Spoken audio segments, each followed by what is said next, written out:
Na kita sa Kulusas, Kapitulo 3, 11, paingon sa 14 mga igsoon. Apan sa dili pa mga igsoon, magampo na kita. Labing gamahanan nga Dios, among amahan nga nasa langit, Ginoo, dalaygon ka tayo sa mga kinabuhi. Lord, salamat sa imong katubagan nga imong giandam sa among napaabot nga mga pag-ampo. Lord, ikaw gayud Lord ang among malauman, masaligan sa tanan Ginoo. Lord, sa among paghisgot sa imong pulong, ikaw Lord, magatabang balang espiritu, andam ka sa mga kasing-kasing hunahuna nga yano na mo masabtan Ginoo ang imong mensahe nining kagabi. Salig na mo kanimo ang kinatibuk-an sa among paghisgot, ang pagampo ang matag usa na bless mapalanginan o Lord matagad sa kahupayan labi na ang mga adunay Lord mga gihambing nga kasakitan. Salamat bani usab ako ay mga instrumentan kagabi sa ngalan ni Ginoong Hesus. Amen. Amen. Kay mga igsoon, ang Kolosas 3, 11 paingon sa 14 nagkanayon, sulat ni Apostol Pablo nga gilamdagan sa Balang Espiritu. Tungod niini wala nay Hudiyo ug dili Hudiyo, mga tinuli ug dili tinuli, mga lain ug sinultihan, mga luog, mga ulipon ug dili ulipon. Kay si Kristo mao ang tanan ug anaa sa tanan. Katawhan kamo sa Dios, gibalaan ug gihigugma kamo niya. Busa kinahanglan nga mobati kamo sa uban, magmaluluyon, magmapausanon, magmaaghop ug magmapailubon. Pag pinailubay kamo ug kunduna kamoy mulo batok ang bisan kinsa kaninyo pag pinasaylo ay kamo sa mga gipasaylo kamo sa labaw nining tanan, idugang ang pagigugma nga mo'y magbugto sa tanan ngadto sa hingpit nga panaghiusa.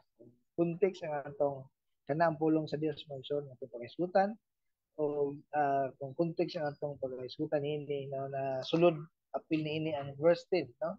Ang giingon diri og gisulob na ninyo ang bagong pagkatao, gibag-o gayud kini sa Dios kay ang magbubuhat sumala sa lintagway ang sayod kamo sa hingpit na itungod sa Dios.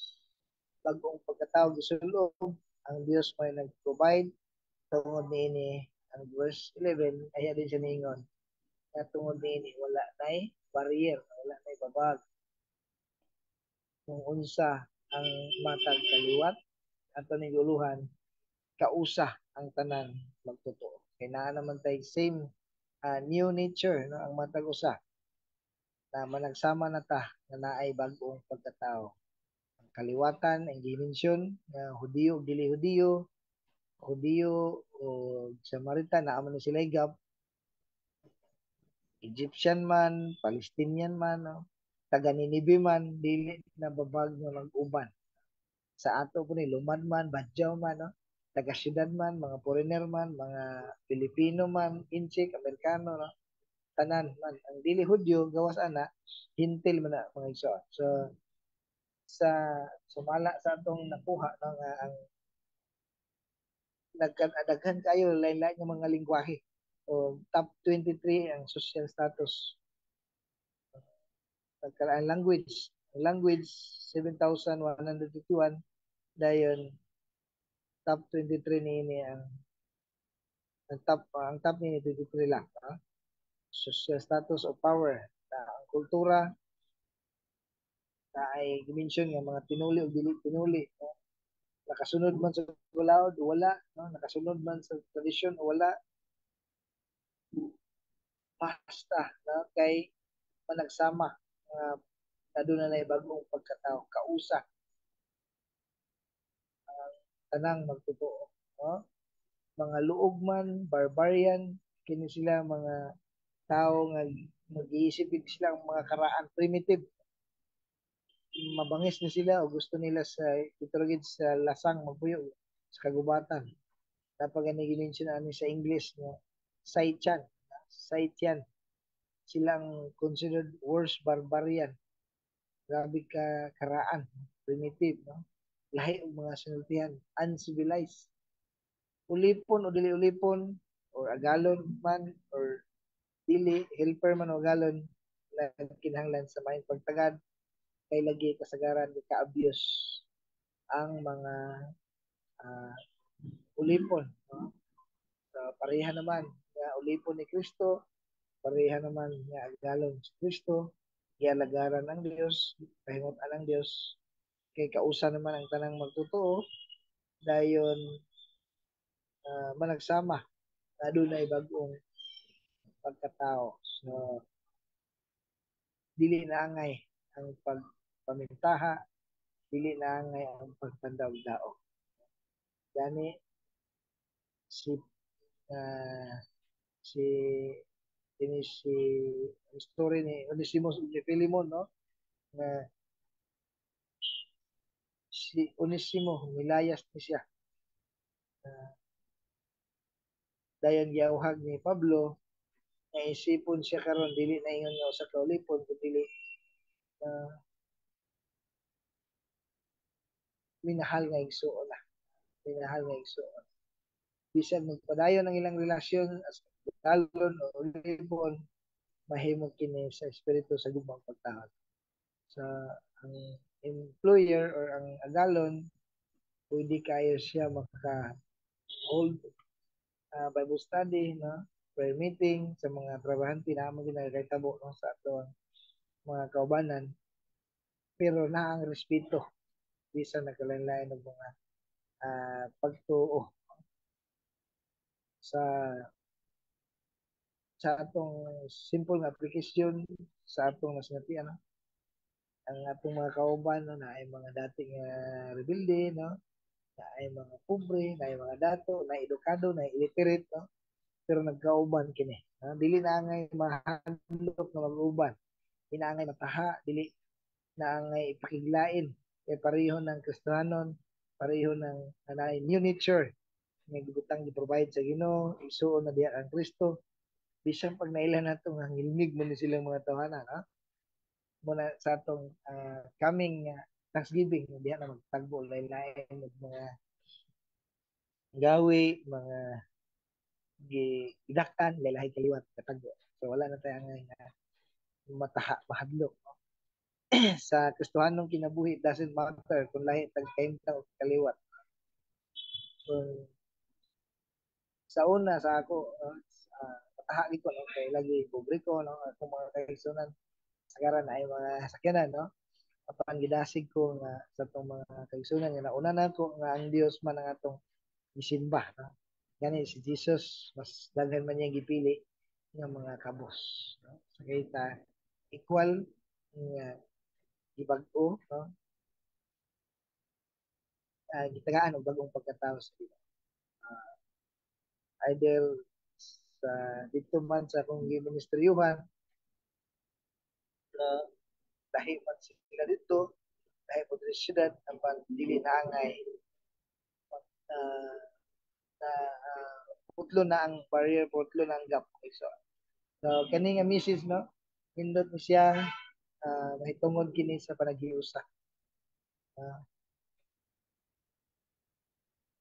Isip kita mga katawhan sa Dios, pinili sa Dios, lain-lain magtagkaliwat, apan kitang tanan makadawat sa listaad sa Dios. Eligible ang tanan nga mo receive sa promise sa Ginoo. Equal in value. Ug busa pod mga igsoon ay atong trataron ang matag usa with dignity and respect. Kay kita valuable human being sa mata sa Ginoo. So wala ng mga jealousy, favoritism, mga foul talk, dishonesty. Kay kitang tanan susama gikan sa pagka-broken, nagpaubos, naghinulsol, o kita gi-justify, gipasaylo sa Ginoo, magyatagan og bagong kasing-kasing aron mahigugma sa Dios, mahigugma sa uban. So when our relationship with God holds the priority in our lives, all other relationship will benefit. Makabenepisyo ang tanang relasyon. Kung una ang priority nato at relasyon diha sa Ginoo. So pausat ang tanang magtotoo, managsama sa bagong pagkatao, dayon si Kristo naa natong tanan. Si Kristo mo ang tanan o naa sa tanan, na ang bagong pagkatao, Ang verse 3, ang inyong kinabuhi na tago uban ni Kristo diya sa Dios. Ang verse 4, ang matuod ninyong kinabuhi mao si Kristo. Ang verse 10, og isulob ninyo ang bag-ong pagkatao.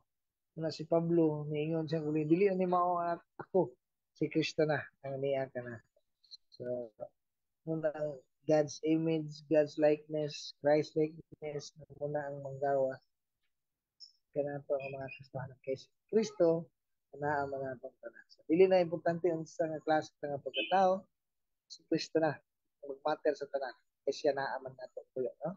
Gibungkan niya ang tanang barir ug gidawat niya ang tanang tao lain-lain man nga kaliwat basta muduol ka niya nga klasika. Sa sama usab niya na atong pag-welcome sa uban bisan lain-lain ng mga background accepting into our fellowship. No? Dili ano kani nga pagtulunan aron kita wala na iglain pa kay kita na ang tanan na aman si Kristo ng tuyo, no? Ang tuyo ni Albilin sa taha, no? Mag-ulaw-ulaw sama sa ginisyon kaniya sa prayer sa means nga dili nang wadon sa Ginoo ang mga pagtaha sa ulaw, no? Lain-lain man tag kaliwat, lain-lain maggawi, pwede gid mag-uban. Wala na gap, no? Nang ipadayag karon nga kausat ang tanan kay si Kristo anaaman sa tanan. Parehason ang pagtratar sa isig ka tao, no? Na mga ison, si Kristo na amin puyo, uban sa katawan. Gusto niya ang panagi-usa. Sa sunod, katawhan tanan sa Diyos. Na si Kristo sa tanan, o giilat ang katawhan sa Diyos. So, verse 12, katawhan ka mo sa Diyos, gibalaan o gihigugma ka mo niya. Sa kinahanglan, nga mubati ka mo sa uban. Maluluyon, magmapausanon, magbato, magmapa ilubon. No? Kung atong isam up tanan, na pasabot nga muhimo kitag maayo sa atong isig katao. Katawhan man ta sa Dios.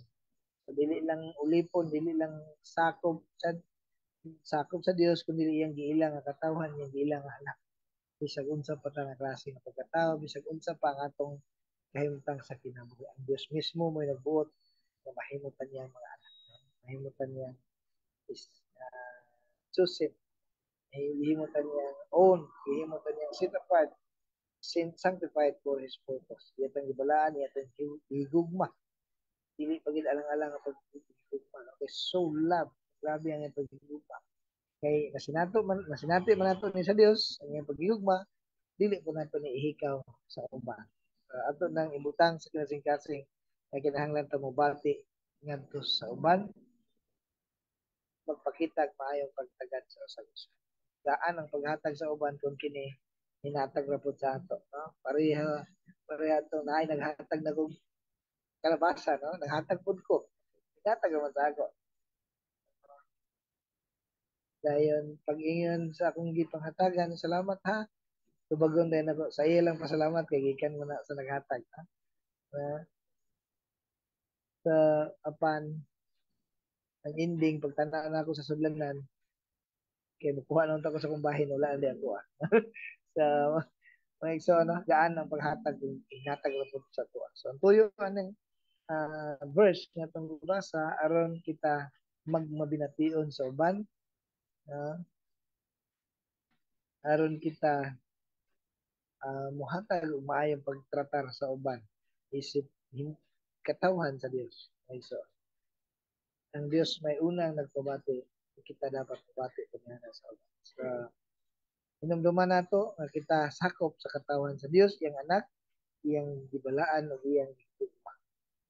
Kaya ang Dios mo po na iyang kinayahan, mabalaan, mahigugmaon, maluluyon, papasanon, maagop o ilobong. So muna ibalaan gigugma ug pinasaylo pag ta verse 13 pag pinailubay kamo ug kundo na kamoy mulo batok ang bisan kinsa kanya pag pinasaylo ay kamo sama ay pasaylo kamo sa Ginoo.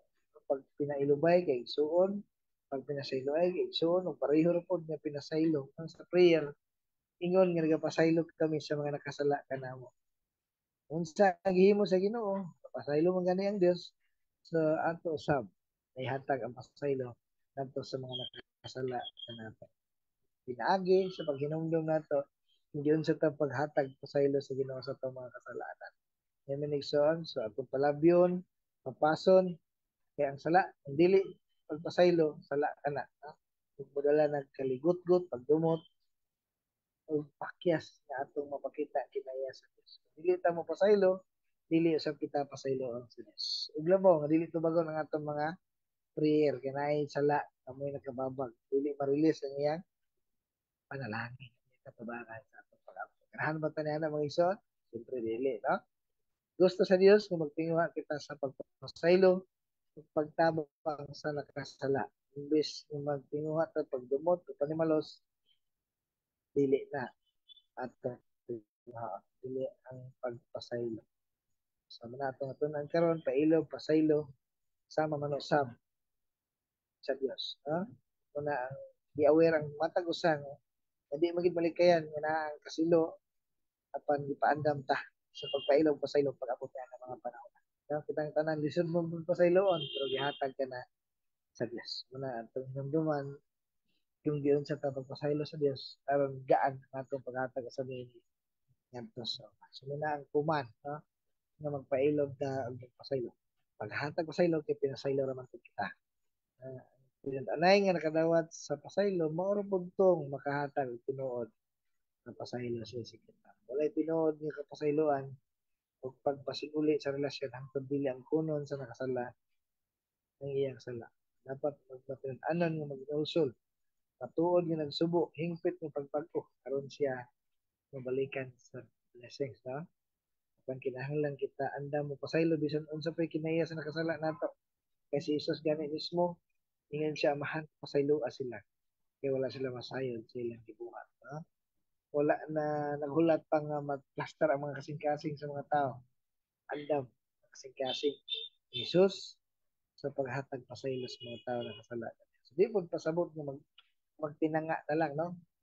Salig gihapon, kumpiyansa gihapon sa tao nga padayon naghimog sala. Kung dili mag-amping, mag-ampo, aron dili maabuso sa iminigsoon sa kung magalisod ta, paghatag ka ilog pasaylo, ampo na to sa Ginoo.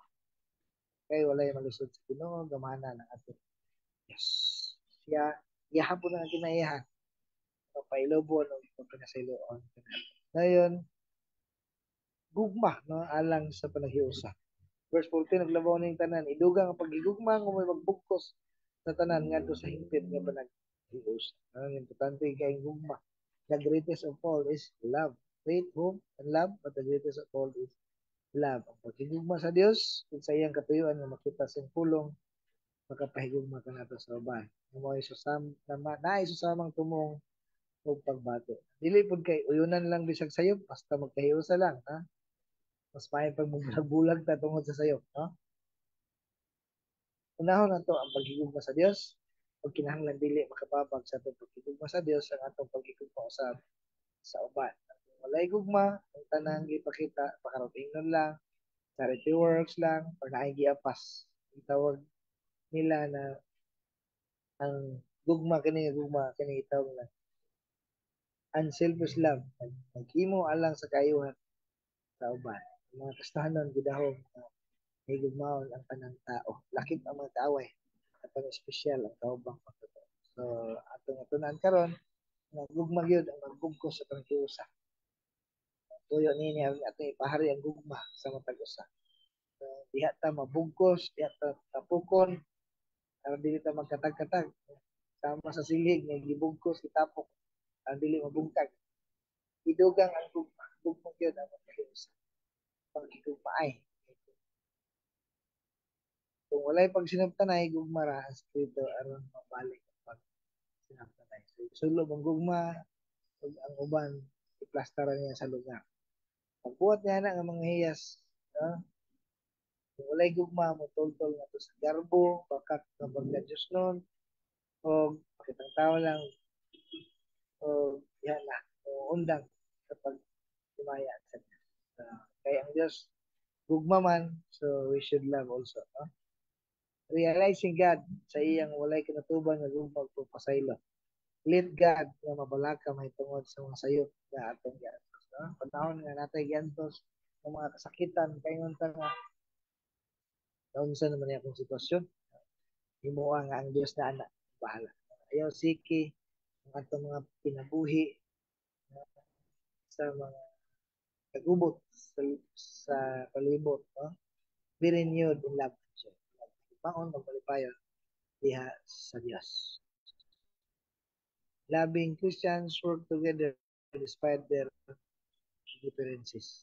Love lead to peace. Hugma gayon ang hindan palinaw na ato mga kinabuhi. Ang Kristohanon dunay gahom sa pag-agwanta sa bisan unsang injustisya kung dili mo maayong umabot uban ang maayong response, maayong pamatasan bisan sa injustisya nga gidangatan sa atong matag usa happy bata as God's people mga igsoon. Let love guide our lives, no? Christians should building bridges, not walls. So, sa atong conclusion mga igsoon, naklaro na to nga ang tanang magtotoo kausa, no? Kausa managsama adunay bagong pagkatao pag naa si Kristo natong tanan ug kita giila sa Dios nga iyang katawan, iyang gibalaan, iyang gihigugma, iyang gipasaylo, no? Sa pa may kulang nato, ang sa pa may kulang nato, nato lang nato po na ikinabuhi o i-apply ngadto sa atong mga kaigsuonan, no? Kaya mo man context din nga wala na barrier dapat, no?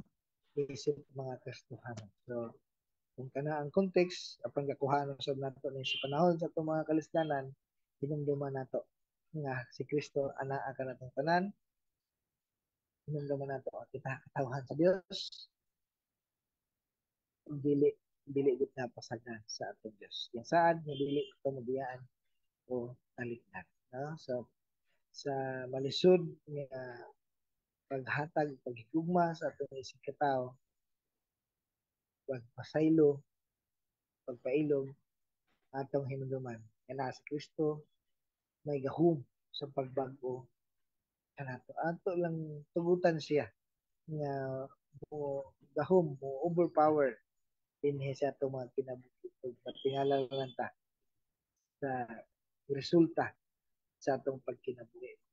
So, dalay ng Dios ang pulong magamputa.